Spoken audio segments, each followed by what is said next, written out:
The Full Melt Show is intended for a mature audience. It contains adult themes, adult content, and sometimes adult language. Listener discretion is advised. It's the Full Metal Show. City officials in Flint told NBC's Stephanie Gosk that as of right now, there is no daily government-run water distribution of any kind for the roughly 100,000 people who live in Flint.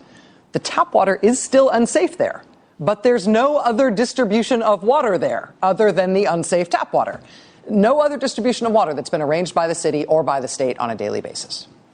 Local officials did tell Stephanie Gosk that if she wanted to get her hands on some clean water in Flint today, maybe she could try the local food bank. Governor, with all due respect, what is taking so long? I mean, you say that you've learned about the situation in its entirety in October. Today at fire stations, there's no water, there's no filter at many stations. People outside tell us that they feel helpless, they feel stranded, and frankly, they don't believe you anymore.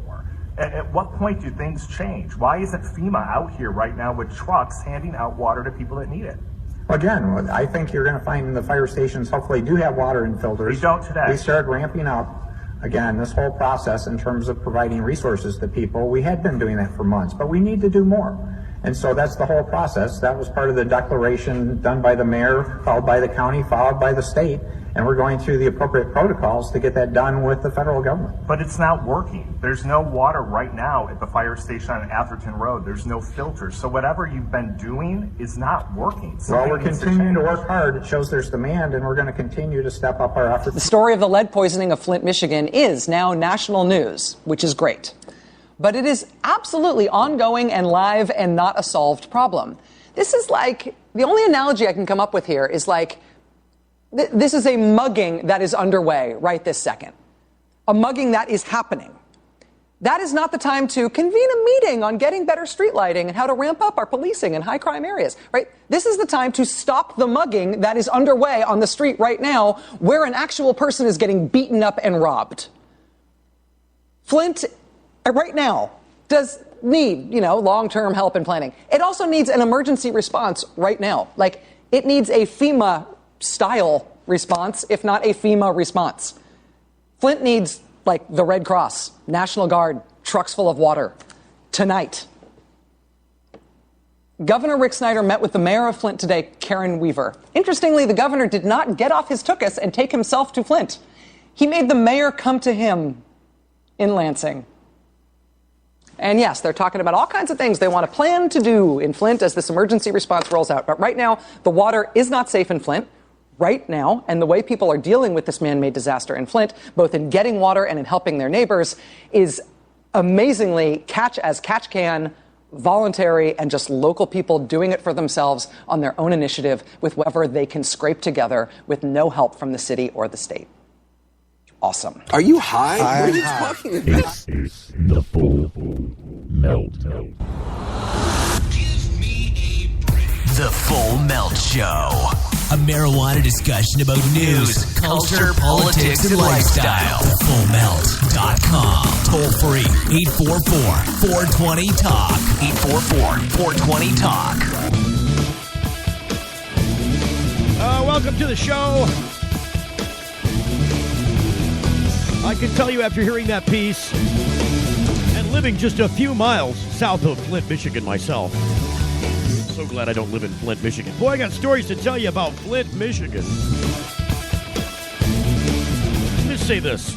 I get a feeling about certain things, and they seem to be, overwhelmingly just not based on anything I've seen or heard or know about. Just seem to be a sixth sense kind of thing.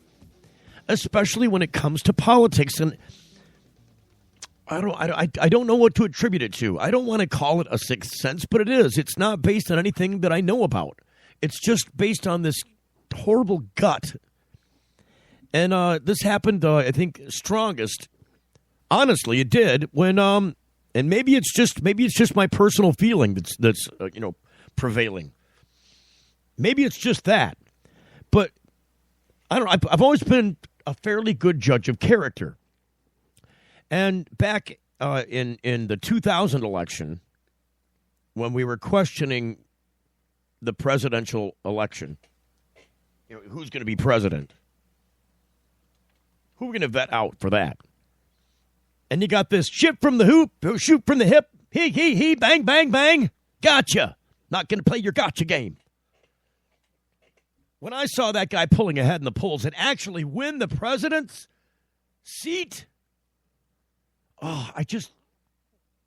this dark cloud overcame me. Like prepare for, hold on to your seatbelt.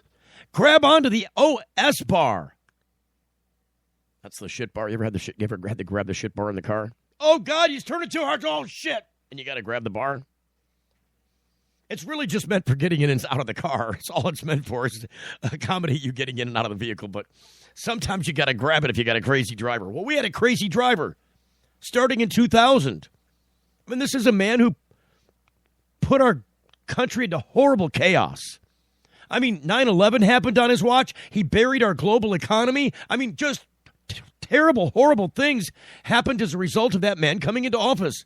And it didn't matter who it was. If I had the same feeling about whoever it was when they were elected, it would have been, I'd have felt the same way, right? I mean, same thing happened again when we handed the governorship to then gubernatorial candidate and bean counter Rick Snyder. Now, I had the same kind of feeling about the way the guy talked, about the way the guy acted, about the way the guy responded to questions. It's conciliatory. That's the best way I can describe both of those guys' is language. Conciliatory. They conceal things in their answers. And if you try to pry out the concealment, they just get more conciliatory. When Governor Snyder was elected to office first, like 6 years ago, I had the same feeling that I had when Bush got elected to the presidency. In this state, I was like, oh, God, doom and gloom. I was so hoping it didn't get reelected. It happened by the thinnest of margins, but it happened. And the chaos just kind of followed in place. The chaos ensued. A lot of people said in the first, the governor's making hard choices, hard decisions. Look, he's putting Detroit into bankruptcy. Well, none of that happened without this, crazy version of emergency politics that Michigan wanted to kind of put in place, called the Emergency Managers Law.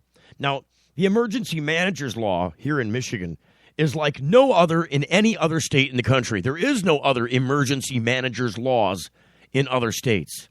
In this state, if your fiscal house isn't in order, the state can take a look at your finances and say, you know what?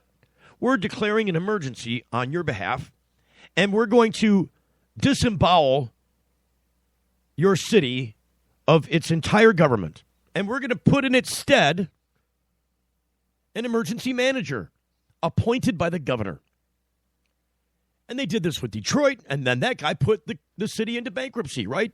Largest bankruptcy ever in U.S. federal court.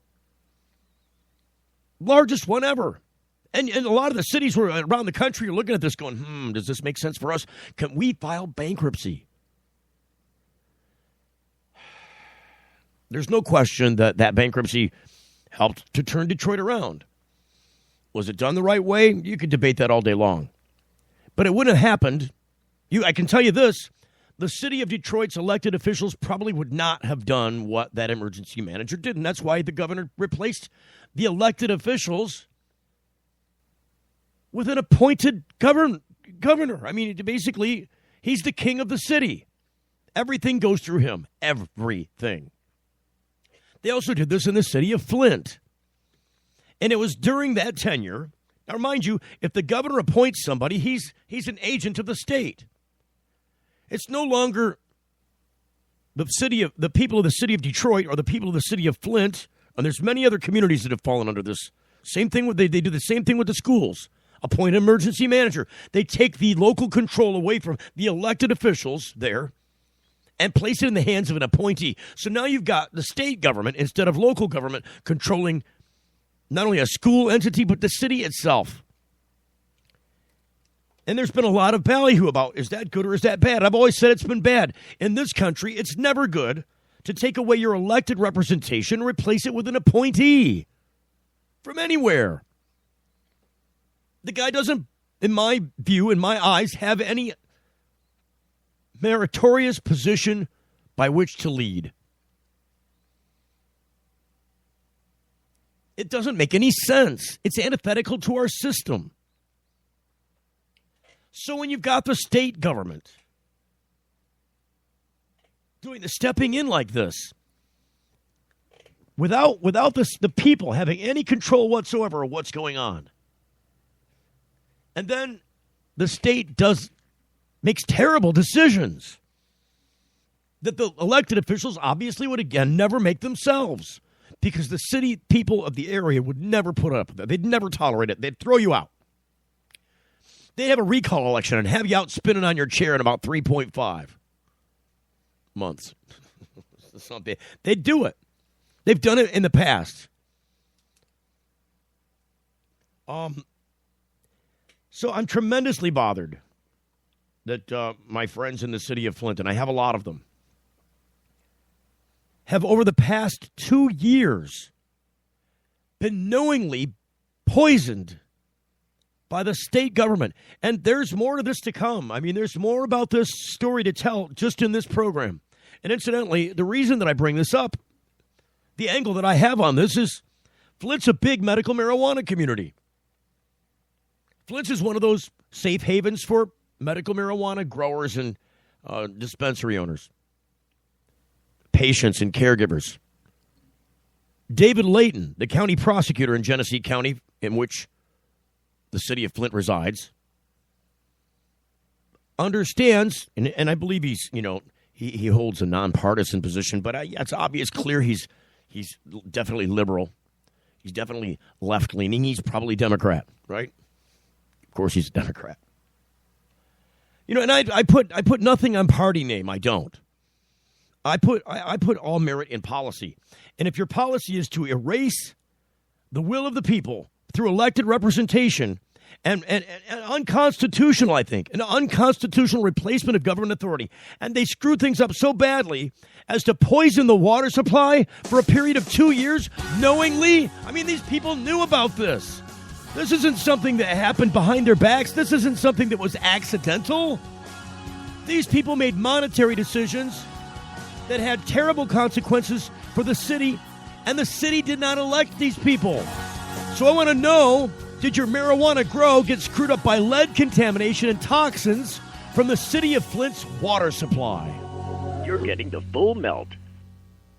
When you need legal help, you don't want to guess at who's standing next to you in court. And when it comes to a medical marijuana defense, it's even smarter to partner with a lawyer before you need one. Based in Royal Oak, David Rudoy has a proven history of not being afraid to take your case all the way to the Supreme Court and win. Find the law offices of Rudoy Law at RudoyLaw.com. RudoyLaw.com is a quick reference on your rights concerning Michigan medical marijuana and up-to-date news. That's RUDOI Law.com. Call 248-935-9074 now and talk about your legal needs, because at RudoyLaw.com, we don't just stand up for you, we stand up with you. What's up with these things, Victor? We decided to give ourselves stickers for each feature we release. We read about 10,000 suggestions a week to create features that, as traders, we'd want to use. 10,000 suggestions? Who reads all of those? He does. For all the confidence you need, TD Ameritrade. You got this. Hey, it's Steve Green for the Sweet Leaf in Flint, because now getting safe access to medical cannabis patients in Flint, Michigan is never more welcoming. Presenting the Sweet Leaf, a brand new patient experience bringing 12 carefully selected caregivers housed in 9 separate offices to distinctly assist you with their knowledge and reputation for excellent patient care. Classes and training coming soon in the large community room. Check it out in person, 400 South Door Highway, or call 810-259-2571. The Sweet Leaf Center in Flint, 810-259-2571. Got something to hide? Canalock offers discreet and effective storage solutions that destroy odor, so nobody knows. Canalock is a patented charcoal-activated bag that discreetly stores your marijuana. Canalock is made from the same material as military chemical warfare suits. Get yours at Canalock.com. Visit Canalock.com to learn more about no-smell technology. Introducing Sacred Elements, a place for natural and alternative healing for the mind, body, and soul. Sacred Elements. It's one place, all solutions. Registered, licensed, certified, ordained. Sacred Elements. Massage, hypnosis, Reiki. Sacred Elements. Raindrop, aroma and color therapy, body detox, ministry, life coaching, weight and nutrition counseling. Sacred Elements. Next to the Sweet Leaf, 400 South Dorr Highway, Flint. 11 to 7 daily, closed Sunday. Call 810-259-2570. It's the Full Melt Radio Show. Radio show. All right.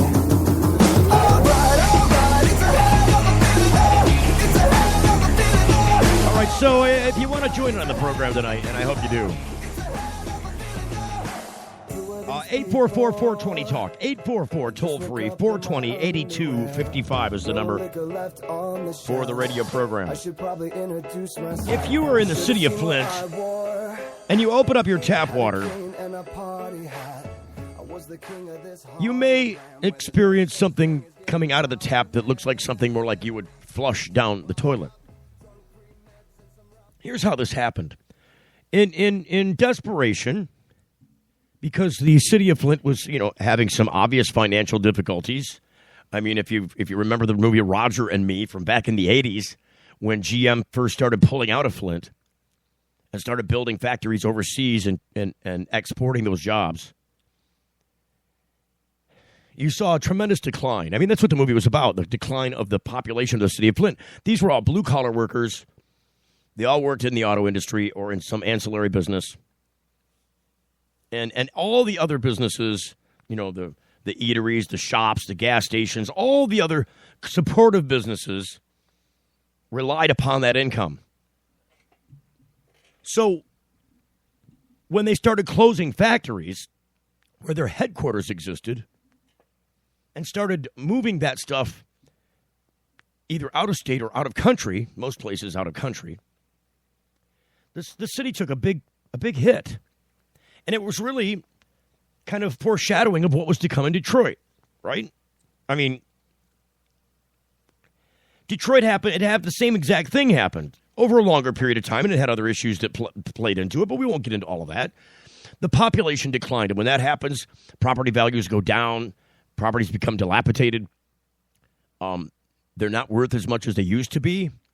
The school district suffers from the same problems. You're no longer an attractive community to move into because your schools are crappy, your home values are low, and likely to go down continuously. Your property's not going to increase in value if all the neighboring properties aren't keeping up with you. So when this happens, there are creative solutions. There are problems to be solved.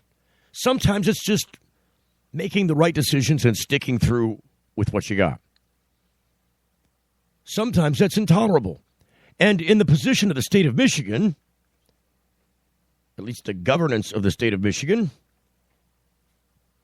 that situation became intolerable in Flint. And so they hired an emergency manager. And the emergency manager at that time took and by the way, they're no longer under emergency management.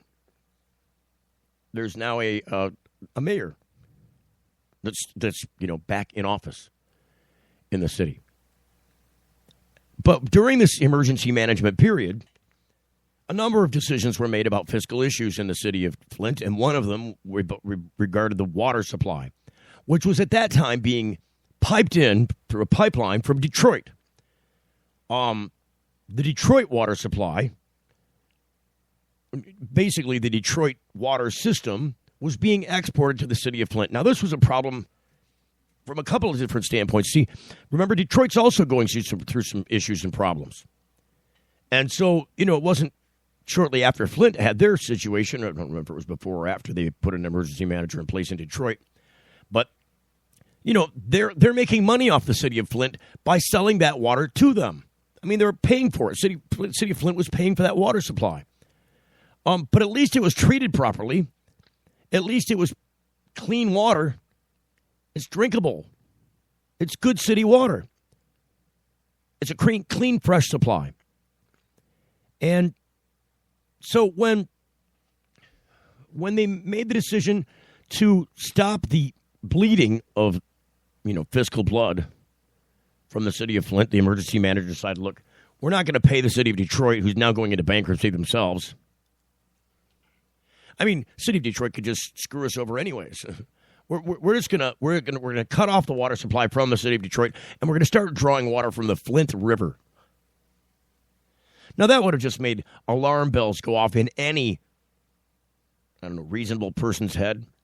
I wouldn't jump in the Flint River to go swimming, let alone choose to drink its water. Now, mind you, they treat the water, but when they do the treatment of the water, there are several steps in place. The first thing is that one of the first basic things you do when you change a water supply or when you start looking at water management, you've got to test the incoming water to find out its current properties. You can't adjust the properties of the water if you don't know what they currently are. One of the things that the city of Flint's brilliant financial managers, and this really falls at the feet of Governor Snyder, one of the things that he did was to overlook this issue. Maybe it was too expensive. Maybe it took too long. Maybe they didn't have anybody prepared at the Department of Environmental, Quality. Basically the department oversees water supply, regulates it. That department did nothing about testing the properties of the new incoming water supply because it would have known at that point that water was extremely corrosive. In fact, General Motors stopped using the water supply off the Flint River a number of years ago because it was corroding their equipment. It was corroding all the things that made the cars. It was causing them problems, big financial ones. So they stopped using the city of Flint's water supply. Now, why is it corrosive? Well, because it's polluted. It's terribly polluted. And there's nobody stopping that. That pollution continues. It's going on. It might as well be the Shanghai River. I mean, it's just as bad. There's nobody overseeing it. Nobody cares. People are dumping stuff directly into that water supply routinely. It's like the Rouge River. That so many other water supplies in Michigan have just been terribly stepped upon because of the reduction of the people in the environmental control departments in the state. They don't have the oversight. They cut back those departments to make them minimal. It's really that department's responsibility to find out that the corrosive water that they were putting into the Flint's new treatment, not new treatment facility, but the new treatment of that water required the water to be prepared to be treated. In other words, you've got to make it so it's not corrosive. You've got to raise the pH. Any of the gardeners that listen to the content of this show and other cannabis-related radio shows would understand about pH, right? If it's a low pH, if pH balance, like a neutral pH is 7 on the scale. If it's below 7, it's acidic. And this is basic high school knowledge. I'm just refreshing you. If it's above 7 on the pH scale, it's base. It's still corrosive, but it's in a different direction. It's got a high pH. Neutral is 7. So if you're taking a water supply that's maybe down around a 2 or a 3 in the pH scale, and you're putting it into a treatment process that only cleans it for purity, takes the particulate out, and also treats it for bacterial and other waterborne disease.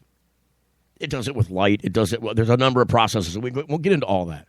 But the point is, at the end, if the water is still corrosive, because it's still got a low pH, and then you send it through the water supply, through the pipes of the city of Flint, it's going to corrode those pipes because that water is corrosive. And it's taking all the junk and the stuff off those decades old, almost a century old water supply system in Flint. And it's leaching it into the water. And you know what? That includes old things like lead. And so for the past 2 years in the city, with the state full knowledge of this information, the water supply has been poisoning all those who would drink of it. Now, the question I'm asking for the sake of this program is, what does that mean for the precious medical patients that rely upon that system to grow their cannabis? And I can tell you, absent of any calls, and by the way, if you want to chime in on this And during the break, I'll remind some people on Facebook about this question because I posed this question online and I got some answers from some people about this. Now, getting them to show up on the program and actually talk about it is another thing. There's lots of people that listen to the show, but a lot of it happens after we're off, and there's no way they can call after you're off, right? I'm hoping that the mobile app, by the way, will help to solve that problem. Maybe we'll get some more live listenership. We got some live listenership, but it's not sufficient enough to generate the kind of call. If you're listening in other places live, and Flint doesn't matter to you, or you don't understand, you're not in Flint or around Flint, maybe you're in another state or another country. Well, there's nothing you can chime in about this. It might be interesting to you, but it's not going to be helpful at all, is it? Right? You got nothing to say about the situation at play. So I'm hoping to remind some people on Facebook that I was talking about this earlier with, to say, see if I can get them to join in on the show. And it's so hard to get cannabis growers to talk on the radio. I don't even care if they use a fake name. They're like, oh, they're all paranoid about it. They just don't want to do it. What it comes down to is this. I'll tell you what I found off the Facebook. Many of the growers that grow well already know not to trust water supplies anywhere. I mean, going into it, they just want to know. They want to have complete control over what that plant's getting. So their choice is to use purified water, clean water, to the point that there's nothing in there but water. It's just H2 and O. It's just H and O, but it's H2 and O. I mean, that's it. There's no mineral content. It's just H2O. And they get this through a reverse osmosis process. It's a filtration process that removes all things like lead. It removes other mineral contaminants. It may not be considered a contaminant. Some minerals in water provide flavor and also a nutrient. But most of the contaminants in water have terrible taste and terrible color and are just not desirable. So they use this reverse osmosis process to clean the water supply before introducing anything into it in way of pH adjustment or adding their nutrients to that solution, to that water. And so for many people that know about good cannabis growing, or that are invested into the system well enough to know that you just don't trust a tap water supply in feeding anything when you're trying to grow medical grade cannabis. Can you put the water on there? Yes. Are you going to get the same yield as you would, or the same results as you would using, a known property of the water? Probably not. And there's a whole bunch of reasons for that. We won't get into that. Well, so when these guys, so you exclude that population, the group of people, and that's a large segment of the population. A lot of people only use, RO water, reverse osmosis, filtered water. And it's expensive because you got to keep clean, especially if your water supply is terrible. You got to keep changing that filtration. That membrane has to be changed every once in a while. And it ain't cheap. This whole system can go down. You got to replace the whole thing. There are a lot of, I found out in Flint, a lot of the dispensaries in Flint. Not dispensaries, I take that back. A lot of the grow shops in Flint. Your gardening centers. Will have a tap right there, provide free reverse osmosis filtered water for you. So they're taking this into account already. But if you were growing cannabis in Flint before the changeover, you were getting City of Detroit water. And if you held, I've got a picture on Facebook right now showing a sample of Detroit water and a sample of Flint's water. The one looks like a bottle of urine. The other looks like a bottle of water. I mean, that's the difference. I don't know how the city... See, when the water comes out of the treatment plant, it's not colored like that. It's all clear and clean. It looks clear and clean. The problem is it's corrosive. So when you send it through the pipes, now it's leaching all the crap off the pipes into the water. So it's cleaning the pipes. It's actually dissolving them over time. But it's whatever it's dissolving off the pipe, it's putting into the water. And in many cases, there's a lot of lead in those water supply lines. Before Americans were smart enough to figure out that, lead's not a good thing. And started banning its use in plumbing. So then you've got to look at the next group of people. Who's the next group of people? Those who don't know any better about growing, the first-time growers, people just as a patient stabbing at this themselves because they couldn't find a caregiver, people who couldn't afford reverse osmosis water or didn't know how to get a hold of it. You've got to picture that people who are chronically ill, I mean, they already have this as a baseline to work with. Chronically ill people sometimes aren't mobile. Sometimes for financial reasons, sometimes for physical reasons. Going around to get reverse osmosis water for somebody who's chronically ill may be a hurdle they can't jump over. It might be a hill they can't climb. And it's really hard with any reliability to get somebody to climb that hill for you when it's necessary. And it's always necessary with a grow. So I would assume that most of those people were using the city of Flint's water before the changeover a couple years ago. And they were probably doing all right because it's the same water as the city of Detroit's water. It's the same supply. And there's no problem with that water at all. Now, people who use tap water know that, one of the things that's in tap water to make it safe for people is chlorine. Chlorine is going to take a proactive position against anything that is waterborne in way of biology. So it's going to attack any kind of virus or any kind of bacterial agent that's in the water. It's going to make it safe for consumption if used in a limited quantity. You put too much in there and it's actually toxic because it's more chlorine than water. Now, so these people are generally told by mostly by grow shops or by people that teach about growing to put that water in an open container and to let it sit for a while. Let it sit for like a day.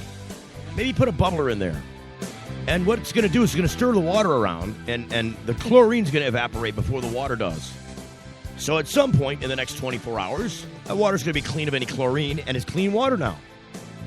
We'll pick up with this and find out, talk about, explore growing your cannabis with poisoned water. The full melt. What's up with these things, Victor? We decided to give ourselves stickers for each feature we release. We read about 10,000 suggestions a week to create features that, as traders, we'd want to use. 10,000 suggestions? Who reads all of those? He does. For all the confidence you need, TD Ameritrade. You got this. At book club, they were asking me what you're doing now, Janice.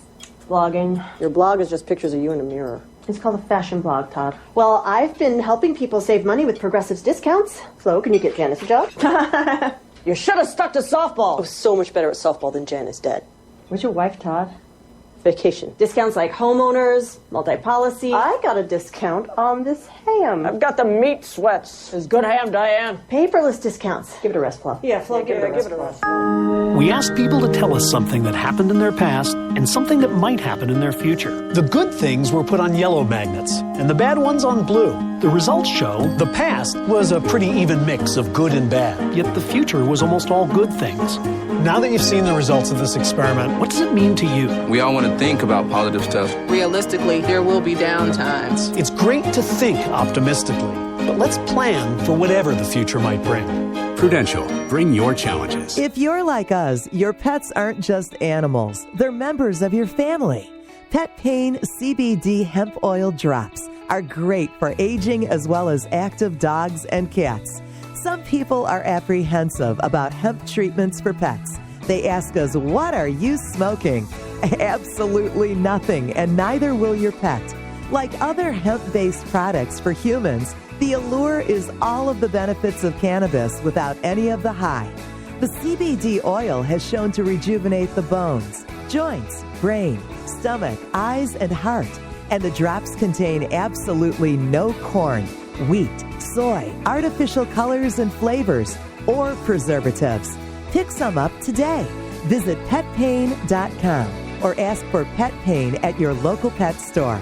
Petpain.com. CBD relief for your pets. It's the Full Melt Radio Show.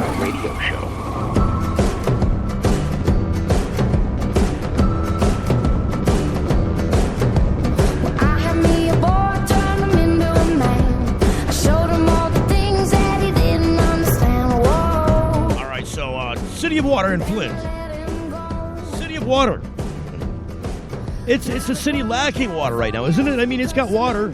It's got water flowing through it, around it. You get the Genesee River, you get the Flint River, you got all kinds of rivers.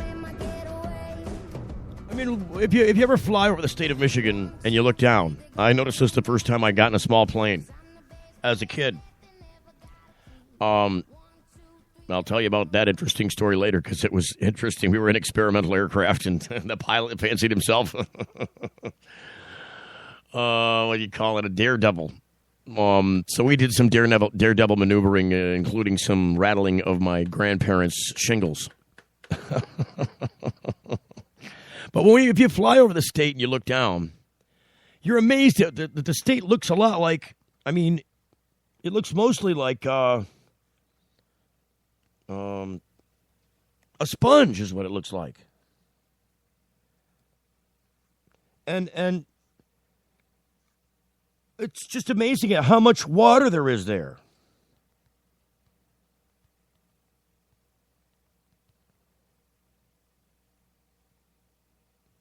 Having a bit of a tiff with somebody posting negative stuff on my Facebook posts. It's irritating. Got to run around and clean people's butts with this kind of stuff. Anyway, so there's so much water. There's water everywhere, but not a drop to drink. I mean, isn't that the bane of a sailor's existence? That saying. If you're out in a boat in international waters, and there's water everywhere, but you can't drink any of it. It's got to be treated. It's got to be filtered. You got to take a bunch of stuff out of there. You can't drink that water and survive. Sailors know this.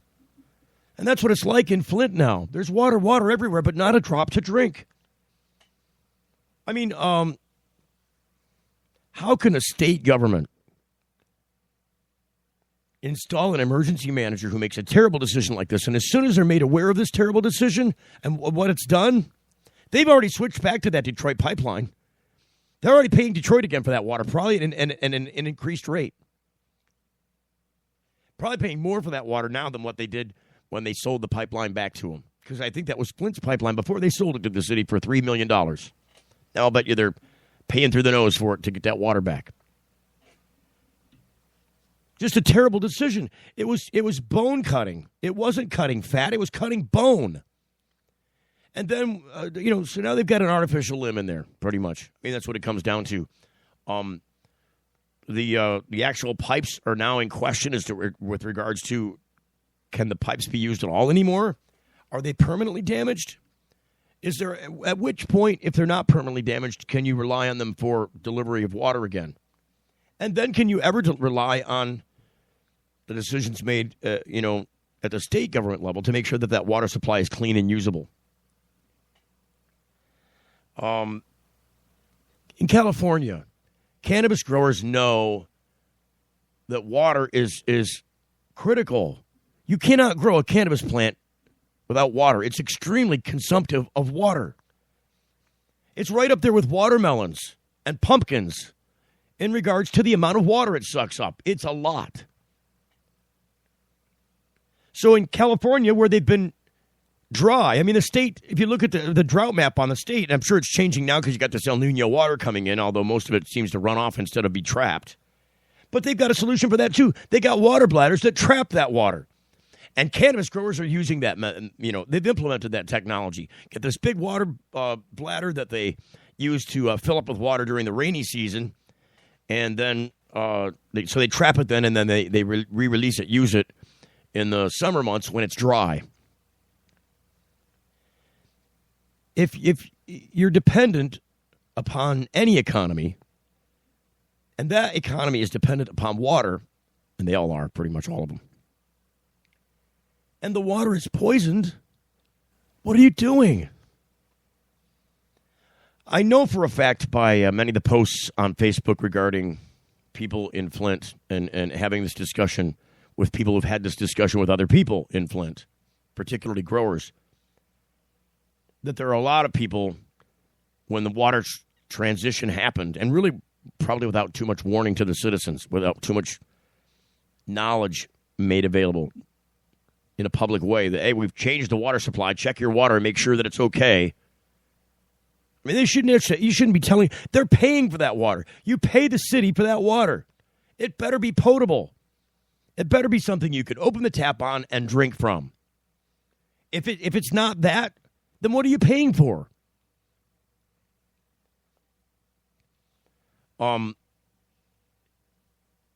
So there's a number of gardens that were completely wiped out when they made this transition into this corrosive water.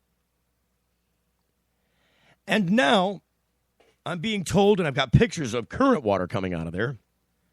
And remember, the current water is the city of Detroit supply now. It's coming from Detroit. It's not been treated and processed. It's still got to be treated by the city of Flint. The supply itself is coming from Detroit. It's really coming from the, I think it was the St. Clair River. It's coming from, the Great Lakes pretty much. That's where the water's being, there are the inlet for that is way out in the water, off the shore, deep underwater. Now, what about this? If you're a sick patient and you're depending on growing your own medication because it's all the government's left you with is in way of odds choices, and you're chronically ill, obviously you wouldn't have this need, and you use the water that you're paying for to water the plants with. Now that water is clean, it's clear. It may still be corroded. It's still not potable. It's not drinkable because, again, the pipes have been damaged and all the pipes are breaking apart and in tiny, minuscule pieces that you can't see and are being leached into the water. So although the water looks crystal clear, it's still corrosive. It's still got contamination in there. It's still got lead and other stuff. So if you're just a guy who turns on the tap and it looks clean, and you adjust a pH and you put some nutrients in there and you water your garden, you might kill it because it's happened to a number of people already. The people who aren't using an RO filtration system, who aren't treating their water themselves. And I would say that those guys right now, those people who've been resting on their laurels with the water supply because the water they get to water their plants with is RO water, chances are they're also using that for themselves. I wouldn't say they're showering with it, but I'll bet you that they're drinking and they're cooking with it. I'll bet you if they need a glass of water, they're not going to the tap. I'll bet you they're going to that RO supply with a couple of ice cubes.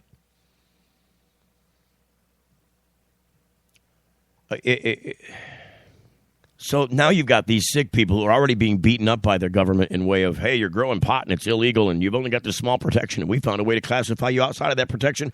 We're going to raid you. We're going to take your stuff. We're going to take your bank account. Oh, you don't have much of a bank account? Never mind. We're going to find somebody else to pick upon because we need the money. We need the money. You're cost negative to us. We need somebody who's cost positive. We need somebody who's going to be, it's not going to cost us anything to prosecute. And in fact, we're going to make some money off of you. So never mind, you really sick person, we're going to let you go after threatening you. And they're not only got that oppression going on, but then they've got the oppression from the government on the water supply. You've managed to keep your garden out of the hands of police and prosecutors. You weren't able to keep it out of the hands of the water supply. What has our government come to? Where is it going? This is a man. I want to play it again. I mean, in fact, I think I will. I'm just going to play it again. This is from Hank Winchester. This is a piece that he generated himself off the Click on Detroit. Click on Detroit is a property of Post Newsweek through WDIV Channel 4 in Detroit. And so I'm just going to find this. I posted it on my own Facebook page. 844-420-TALK if you want to chime in about this. It's toll free. 844-420-TALK. Got maybe, I don't know, another 10, 15 minutes left in the show. So let's just find this piece from Hank Winchester. I shared the post from him yesterday on the page. Now, mind you, Channel 4 would never talk about medical marijuana. I never hear a positive story come out of Channel 4 concerning cannabis. But, boy, they're all over this water thing. Here it is. Here's the piece. Hi. Well, Governor, with all due respect, what is taking so long? I mean, you say that you've learned about the situation in its entirety in October. Today at fire stations, there's no water, there's no filter at many stations. People outside. No, he's not talking about filters at the water station for the the firefighters to use. He's talking about filters to pass out to people, because that's where people would many times go for things like this. It's to their local fire station. Tell us they feel helpless, they feel stranded, and frankly, they don't believe you anymore. At what point do things change? Why isn't FEMA out here right now with trucks handing out water to people that need it? Again, I think you're going to find the fire stations hopefully do have water and filters. We don't today. He says hopefully you'll find that they do have water infiltration. And Hank says, no, I've already been there. They don't today. Ramping up, again, this whole process in terms of providing resources to people. We had been doing that for months, but we need to do more. And so that's the whole process. That was part of the declaration. Okay, wait a minute. That's the whole process. We need to do more. You see the doublespeak coming out of this man's mouth? He's not answering Hank's questions at all. Look, there's no water there today. What about the water today? What about the people who need to feed their kids water today? What about the citizens of Flint who need water? It's not there. It's not at the fire stations. I checked as a reporter. It's not there. Oh, well, again, in terms of this process, we've been doing that for months. Well, wait a minute. It's not there. Well, that's how we do it. We need to do more. Well, no kidding, you need to do more. You've known about this for 2 freaking years, Mr. Governor. I mean, this is going to kill the Republican Party in the state of Michigan. This, along with the Rhodes debacle and the Courser-Gamrat debacle, which is a whole, I won't even get into all of that.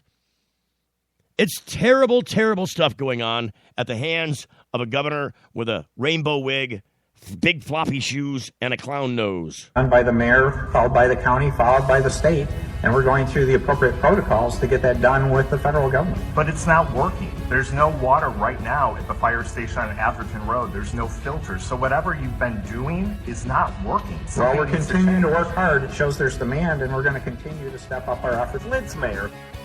All right, so it's just crazy. We're going off to break right now. We'll come back at the end and wrap this thing up about the Flint water supply and what it's doing to medical marijuana growers' gardens. You're getting the full melt. Promotional consideration provided by NoSmell.com, pioneering the storage market for cannabis users. The No-Smell patented bag technology offers users 100% smell-proof detection from even the most sophisticated of noses. NoSmell.com, so nobody knows. When placing your order for a no-smell bag, make sure to use discount code FULLMELT and take 10% off the entire order. Learn more about no-smell technology at nosmell.com. Young students are our future. They're eager to learn, eager to succeed, eager to make the world a better place. And they want to make it to school safely. Share the road. Take care when passing. And always leave 3 feet between you and people on bikes. Bikes are legal road vehicles. We're all drivers. When you need legal help, you don't want to guess at who's standing next to you in court. And when it comes to a medical marijuana defense, it's even smarter to partner with a lawyer before you need one. Based in Royal Oak, David Rudoy has a proven history of not being afraid to take your case all the way to the Supreme Court and win. Find the law offices of Rudoy Law at RudoyLaw.com. RudoyLaw.com is a quick reference on your rights concerning Michigan medical marijuana and up-to-date news. That's RUDOI Law.com. Call 248-935-9074 now and talk about your legal needs, because at RudoyLaw.com, we don't just stand up for you, we stand up with you. If you're like us, your pets aren't just animals. They're members of your family. Pet Pain CBD hemp oil drops are great for aging as well as active dogs and cats. Some people are apprehensive about hemp treatments for pets. They ask us, what are you smoking? Absolutely nothing, and neither will your pet. Like other hemp-based products for humans, the allure is all of the benefits of cannabis without any of the high. The CBD oil has shown to rejuvenate the bones, joints, brain, stomach, eyes, and heart. And the drops contain absolutely no corn, wheat, soy, artificial colors and flavors, or preservatives. Pick some up today. Visit PetPain.com or ask for Pet Pain at your local pet store. PetPain.com. CBD relief for your pets. Hey, it's Steve Green for the Sweet Leaf in Flint, because now getting safe access to medical cannabis patients in Flint, Michigan is never more welcoming. Presenting the Sweet Leaf, a brand new patient experience bringing 12 carefully selected caregivers housed in 9 separate offices to distinctly assist you with their knowledge and reputation for excellent patient care. Classes and training coming soon in the large community room. Check it out in person, 400 South Door Highway, or call 810-259-2571. The Sweet Leaf Center in Flint, 810-259-2571. It's the Full Melt Radio Show. You can hear the Full Melt Radio Show Monday through Friday from 7 until 8 p.m. Eastern Daylight Time. We'd like you to like us on Spreaker and follow us. I ponder if something great. Look, if we can get 100 listeners, 100 followers. We got hundreds and hundreds of listeners. We get 100 followers on Spreaker, which nobody seems to go over there and click the follow button. They'll click the like button, but they don't always click the follow button. We get 100 of those. We're going to get onto iTunes. I'm going to go make the application to iTunes, and our show will get distributed by one of the largest content providers in the country through Clear Channel's provisioning there at... not iTunes, I take it back, iHeartRadio. We're already on iTunes. That's an Apple property. Good Lord. Hard to keep track of all the people and the distribution methods and craziness. It's a syndicated program. What are you going to do? Getting back to this thing on the water. I mean, this is a class action lawsuit. This is from Congressman Dan Kildee. Posted this earlier today. And this was on CNN. I just want to play you this real quick. An emergency has been declared for thousands of people in Michigan months after researchers discovered toxic levels of lead in the water supply. This is really serious. Look at the bottle of contaminated water there. Men, women, children, all possibly filled. Oh, sorry. I hit the button by mistake. Here, we're back to this. Sorry. Here we go. Crap. Now it's gone crazy on me. Oh, man. Why does this? The best of laid plans go awry sometimes. See if we can get it. Why is it not doing it? Hang on. Let's just see if we can try it again. Here we go. I got the play button back. Bodies with that stuff for more than a year. CNN's Sarah Ganem has the latest. I'm paying for poison. Paying for water that's a toxic waste. Rhonda Kelso and her 12-year-old daughter are among the many residents of Flint whose blood levels tested high for lead after the city switched its water source. In an attempt to cut costs, city officials stopped getting the pre-treated water from the city of Detroit in 2014 and instead began using water from the nearby Flint River. The water would come in brown, and my daughter was like, Mom, the tub, to take a bath. Why is the water brown? The problem was that the Flint River is 19 times more corrosive than Lake Huron, Detroit's water source, according to researchers at Virginia Tech. And the city wasn't treating it according to federal law. Lead pipes began to corrode, leaching into the water. If you were to put something in a population to keep them down for a generation and generations to come, it would be lead. Dr. Mona Hanna-Atisha is a pediatrician at Flint's Hurley Children's Hospital. It is a well-known potent neurotoxin. There's tons of evidence on what lead does to a child. And it is one of the most damning things that you can do to a population. It drops your IQ, it affects your behavior, it's been linked to criminality, it has multi-generational impacts. There is no safe level of lead in a child. After hearing her patients complain about water that looked and smelled and tasted funny, she decided to investigate. Using publicly available data on lead levels in children in Flint, she found that the percentage of lead in kids doubled, even tripled in some places after the water switch. When we saw it, when we saw that it was getting into children, and when we knew the consequences of it, that's when we began not to sleep. Here's how this happened. The corrosive Flint River water goes from the plant to the water main, to the service lines to homes. In Flint, the water mains are made of iron, which turns some of the water brown. And half of the service lines and pipes in Flint homes are made of lead. For at least a year, city and state officials denied anything was wrong. The former mayor, Dane Walling, publicly drank the water to make a statement. In retrospect, I regret all of it, all the way back to seeing the city move to a different drinking water source, because there's just, you can't put a dollar amount on the devastation to our community, our kids. It was completely avoidable.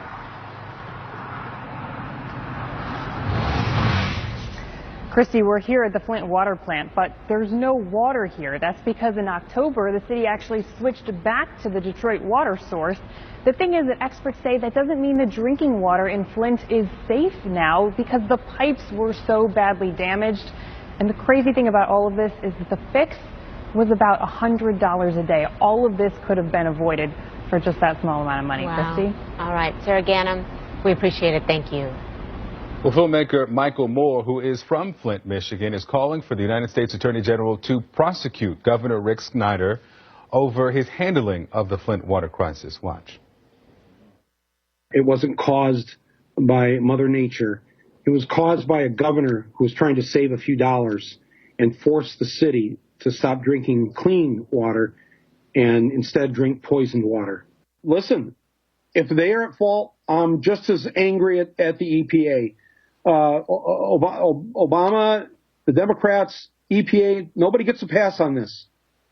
Nobody gets a pass on this. The children of Flint have been poisoned. That lead, you can't get the lead out of the system. And they have permanent brain damage. Their IQ level will never be as high as it would have been. Congressman Dan Kildee joining us now. He represents Flint, Michigan. Thank you so much, Congressman, for being with us. First of all, your reaction to what Michael Moore is saying. Do you believe the governor or somebody should be prosecuted in this case? Well, the Justice Department has opened an investigation, and I welcome that. My view is that whoever is responsible for the decisions that led to this terrible crisis should be held accountable to the fullest extent of the law, and I trust that the Justice Department investigation will let the facts lead them to whatever conclusion they come to. I mean, my concern is not only that people are held accountable, but that the state of Michigan, who made all of the decisions that led to this, be held accountable and actually make it right. Do the things that they can do to improve the situation for these kids, especially who've been exposed to high levels of lead. No doubt it is an urgent situation to try to remedy what's happened already. Dr. Suzanne Seelig from the University of Michigan says that this crisis might not have happened had they been in a wealthier town. Let's listen to this for a moment, please. But this crisis could have occurred elsewhere. It was likely not have occurred in an affluent community. Is there some credence to what she's saying there? Absolutely. I don't think, for example, that the decision to go to the Flint River water source, a decision made by a state emergency manager, ever would have happened in a more affluent community. I don't think the warning signs that the EPA raised, for example, with the Michigan Department of Environmental Quality, would have been ignored in a more affluent community. It's pretty difficult for me to imagine that there isn't a case here where there's a sense that people think, many at the state government, that they can just sort of write off places like Flint, Michigan. People of Flint aren't going to let that happen. We're certainly not going to let it happen. And now is the time for us to hold them accountable for these terrible decisions that they have made, individually accountable, but accountable to fix the problem. But how do you do that? I mean, how do you fix the problem for these children? In other words, what do they need most at this point? Do you have a solid gauge on that? We do. And of course, you can't erase the fact that they have been poisoned. But there are things that can be done that improve their life's trajectory. Early childhood education. Every single child should have every opportunity to get early childhood education, to get nutritional support. Not just that it's available, but to make sure that that nutritional support is delivered to these kids. It doesn't change the fact that they've been poisoned, but we can help them overcome some of the developmental challenges that will come from this if we just listen to science. I mean, they failed to even consult science when they chose the Flint River as their water source. But we know from research that there are ways to overcome developmental struggles, whether it's caused by lead or some other source. Sure. The state of Michigan has a moral responsibility to make sure that every child who was affected by this is given every opportunity to overcome it, and they have to come up big and pay for that. Sure. And real quickly, Congressman, why did it take a year for this to come to light? Well, mainly because people at the state of Michigan that were aware of these high lead levels, they were informed by the EPA, for example, failed to act. They just failed to act for whatever reason. And even now, it's been 3 months since this came to light, and the governor just came around to declare a state of emergency. All right. There needs to be a lot more urgency with this. Well, yeah, no doubt about it. A lot of people believe that, too. Congressman Kildee, we appreciate you being here. Thank you. That's a report from CNN just yesterday on the issue. It was just yesterday. Maybe it might have been today. The thing is that this is just not acceptable. It's just not acceptable. Not only is the outcome acceptable, the process that got us the outcome acceptable, and the people that caused that to happen are all not acceptable. This is a travesty waged upon the citizens of this state. And we, if we're citizens, if we're worth the salt we stand on, and we stand on a lot of salt, by the way, there's a big salt mine in Detroit. If we're worth the salt that we stand on, we've got to stand up and fight back. And that means we need to enlist the help of our federal partners and get these people arrested and prosecuted for the horrible, horrible things they've done to this population. If you don't agree with me, you don't have to agree with me. Certainly nobody's called up to disagree. Or agree. Yeah, this cannot stand. And if we don't do anything, if these politicians are allowed to get away with this, can you imagine the incentive we've created for future travesties in cities and states all across this great nation of ours? What are we coming to? Are we just going to stand down and let these people do this? I think not. I think you're going to see some tremendous pushback, and I think you're going to see some damage to the Republican Party, certainly in the state of Michigan. If not from this affair, you'll watch that there'll be some damage on the national level. Until tomorrow, this is The Full Melt Show. The Full Melt Show is a production of TFM Media.